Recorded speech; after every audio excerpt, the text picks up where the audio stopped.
balita na ika'y mawiwili. Mga nagbabagang kamao, mga So mga par, noong nakaraang taon hirap tayo ng mga boxing fans na maghintay na malalaking laban na mangyayari sa boxing sports. Dahil karamihan sa mga boxers sa ngayong generation, mas inaalagaan ang kanilang zero loss. Kaya mahilig po ang mga promoter na ipalaban ang kanilang mga alaga sa mga Class B at Class C fighter. Subalit sa ngayong taon mga idol, lalo po gumaganda ang nangyayari sa boxing event. Ito dahil sa tulong ng mga Saudi promoter, lalo na ang kamahal-mahalang Turki Al Sheikh, kung saan mga idol tila wala ito interes na gumawa ng boxing event na hindi isang super fight. At ang latest nga dito mga idol, ang bakbakan ni Alexander Usyk at Tyson Fury para sa heavyweight undisputed title. At nasa roster din ng Saudi promoter mga idol, ang bakbakan ni Dmitry Bivol at Arthur Beterbiev. Plano din nila mga idol na mangyari ang sagupaan ni Canelo Alvarez at Terence Crawford na planong idao sa Amerika. At sa ngayon mga idol, target na naman ni Turki Al Sheikh na ikasa ang bakbakan na gusto makita ng mga boxing fans sa pagitan ni Gervonta Tank Davis kalaban ng Japanese monster Naoya Inoue. Well, nakakatuwa mga idol marinig ang ganitong balita kapag ganito kalaki ang boxing event na may ikakasa sa lalong madaling panahon. Pero sa kaso ng bakbakan ni Tank Davis at Naoya Inoue, talagang brutal ito mga idol.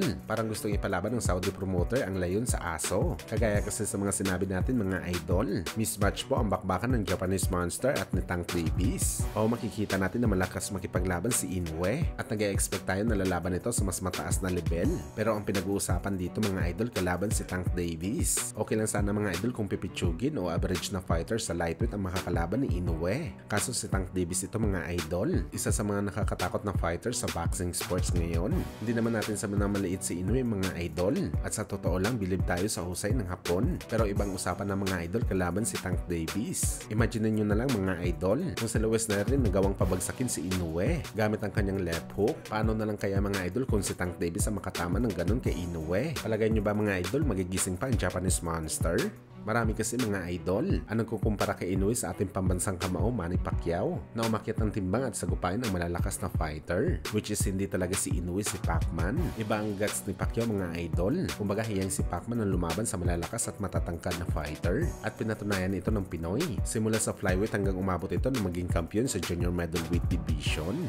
Samantala kapag pumayag talaga si Inoue na lumaban kay Tank Davis at kolektahin ng malaking pera ng Saudi, talagang magpapatiwakal si Inoue sa laban na to at dungisan ng kanyang magandang record. Talagang katay ang ngabuti ni Inoue kay Tank Davis mga idol. Kahit sabihin pa natin na sa 130 pounds sila maglalaban, masyado mabangis pa rin si Tank Davis. At hindi naman natin sinasabi mga idol na hindi kaya makipagsabayan ni Inoue kay Davis Boy. Sa ngayon maaga pa ito para kay Inoue. Baka sakali after 5 years ang makalipas, maka-build up lamang ng tibay ng katawan si Inoue para saluin ang malalakas na kamao ng knockout artist na si Gervonta Davis.